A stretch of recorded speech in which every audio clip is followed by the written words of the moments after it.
টাইমে আছে, টাইম নেই বলতে গেলে হয়, কিন্তু পার্থদাকে সত্যি ভীষণ ভালোবাসি এবং চাই পার্থদা যেন এখান থেকে জিতে এবং বিপুল ভোটে জিতে।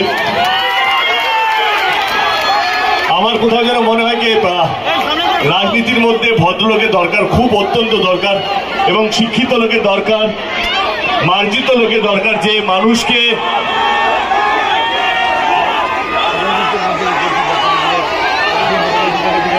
মানুষকে সম্মান দিতে পারে, যে সম্মান নিতে পারে, আমার মানে সেরকম ধরনের মানুষের রাজনীতিতে অত্যন্ত প্রয়োজন। কোথাও যেন আমার মনে হয় কি অত্যন্ত সজ্জন, অত্যন্ত ভদ্র মানুষ পার্থদা।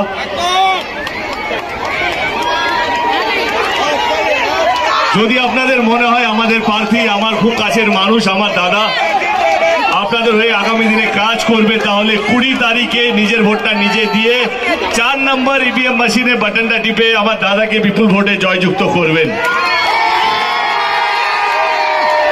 ভালো থাকবেন, অসংখ্য অসংখ্য ধন্যবাদ এরকম ভাবে পাশে থাকার জন্য। আজকে ঘাটালে মানুষ এই কারণে মিস করছে না, কারণ হিরণ যতটা প্রচার করছে কোথাও যেন আমারই লাভ হচ্ছে আর কি।